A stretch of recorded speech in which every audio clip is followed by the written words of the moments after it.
How do you do? My name's Wayne Coe, and I'm here tonight to talk about the money that the school sends to the New York State Teachers Retirement System.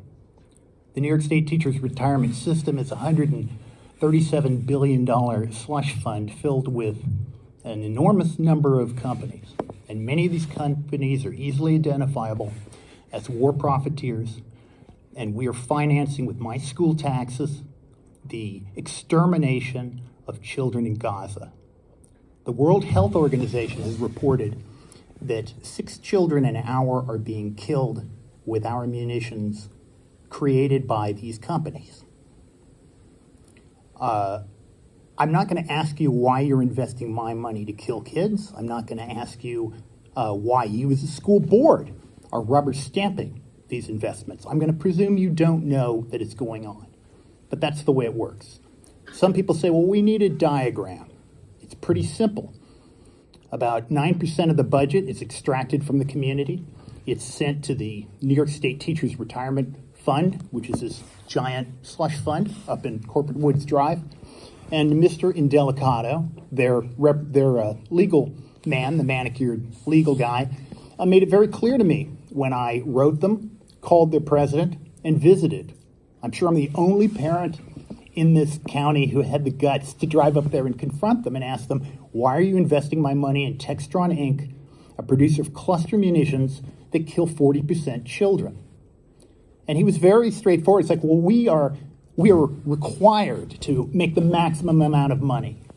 And I said, well, don't you have some kind of requirement to ethically, to not do immoral investments? The answer is no. So you guys are human beings like me. You have a soul. You're not a corporate shell. You may be acting as corporate shells here, but I'm trying to appeal to the angels of your better natures. You guys can and should immediately, and I've sent emails to the board members with a list of the companies, demand that Nystris divest. I have a letter from Nystris. They're going to come back and they're going to tell you, no, we'll divest when you get the federal government to break our fingers. Otherwise, they don't care about who's killed.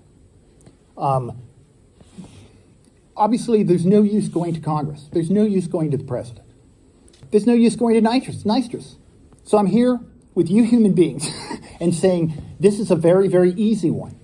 You guys should put together a letter immediately and demand divestment from these companies by Nystris so you guys are not funding and being covered with the blood of these children. You're going to get pushback from the administration. I'm positive.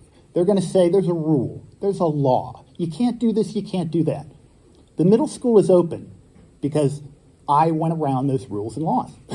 You have to be persistent and creative, and you have to figure out how to get done what you need to get done.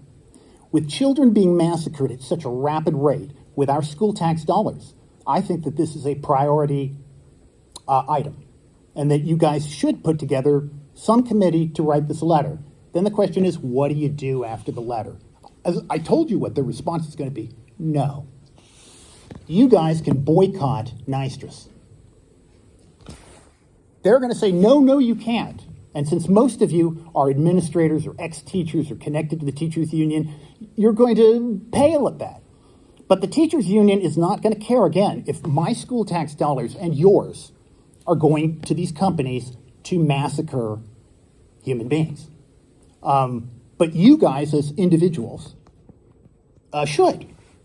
And that's why, since we're approaching Martin Luther King's birthday, or Martin Luther King Day, he went and had the same decision to make as a human being, as a person of faith, and as, as a great human rights leader. And that was, does he stand up against the federal government or the superintendent to stop the massacre of children? And he was faced with a document he was shown that proved that 250,000 children had been killed by the U.S. government in the Vietnam War at that point. And he was brave. He was wise. But he said, I will face defamation. I will face angry newspapers. I will face whoever. I do not want to be rubber stamping mass murder. And that's my appeal to you. I know there are obstacles. And if you have any interest, I will help you come up with creative ways, being an artist, to get around those obstacles. But we have no time to waste. And you guys do have the power. You may be told that you don't, but you absolutely do. Thank you.